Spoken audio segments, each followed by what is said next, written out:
नमस्कार भाविक भक्तांनो, अनिरुद्धाचार्यजी महाराजांचं हे गौरीगोपाल आश्रम आहे आणि या गौरीगोपाल आश्रममध्ये आपण पाहत आहात की हे प्रसादालय आहे त्यांचं. इतकं म्हणजे दिवसभर चालतं हे प्रसादालय. सकाळी 9 ते रात्री 9-10 वाजेपर्यंत चालतं. दिवसभरात कमीत कमी 30 ते 40 हजार लोक इथे प्रसादाचा लाभ घेत असतात. तर महाराजांचं कार्य खूप मोठं आहे. पण ही पत्रकार जी बोलते ते एक त्यांनी वक्तव्य केलेलं आहे, त्याच्यावरून ती बोलत होती की जूते से मारना चाहिए ऐसे महाराज को, ऐसे बात करने वाले को, असं म्हणत होती. तर हिला हा अधिकार दिलेला कोणी आहे?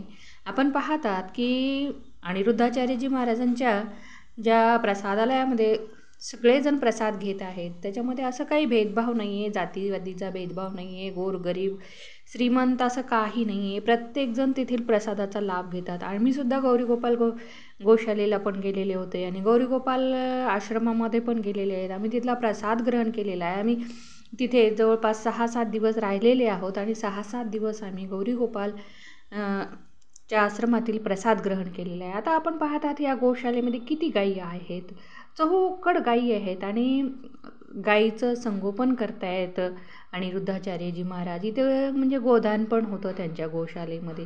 तर हे गोदानाची प्रक्रिया चालू असतानाचा हा व्हिडिओ आहे आणि येथे मी स्वतः हजर होते जातीने. म्हणजे मे 2024ला मी वृंदावनला गेले होते आणि अक्षयतृतीयेच्या दिवशी मी गोशालेमध्येच होते. तर गोशालेमध्ये भरपूर लोक येतात, गोदान करतात आणि गाईला चाऱ्यासाठी काही अन्नदान करतात. असं सगळं चालत असतं आणि हे दानपुण्यावर तर हे त्यांचं आश्रम चालतंच.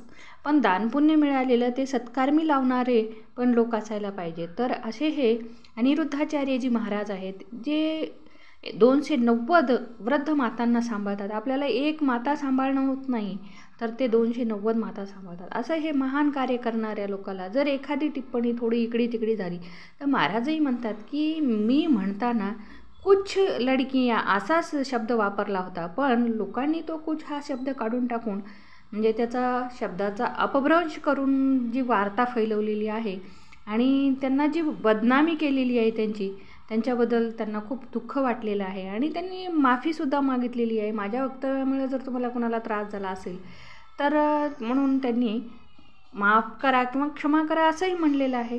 तर तुम्हाला काय वाटतं याबद्दल महाराजांबद्दल? तर माझ्या चॅनलवर नवीन असाल तर सबस्क्राईब करायला विसरू नका.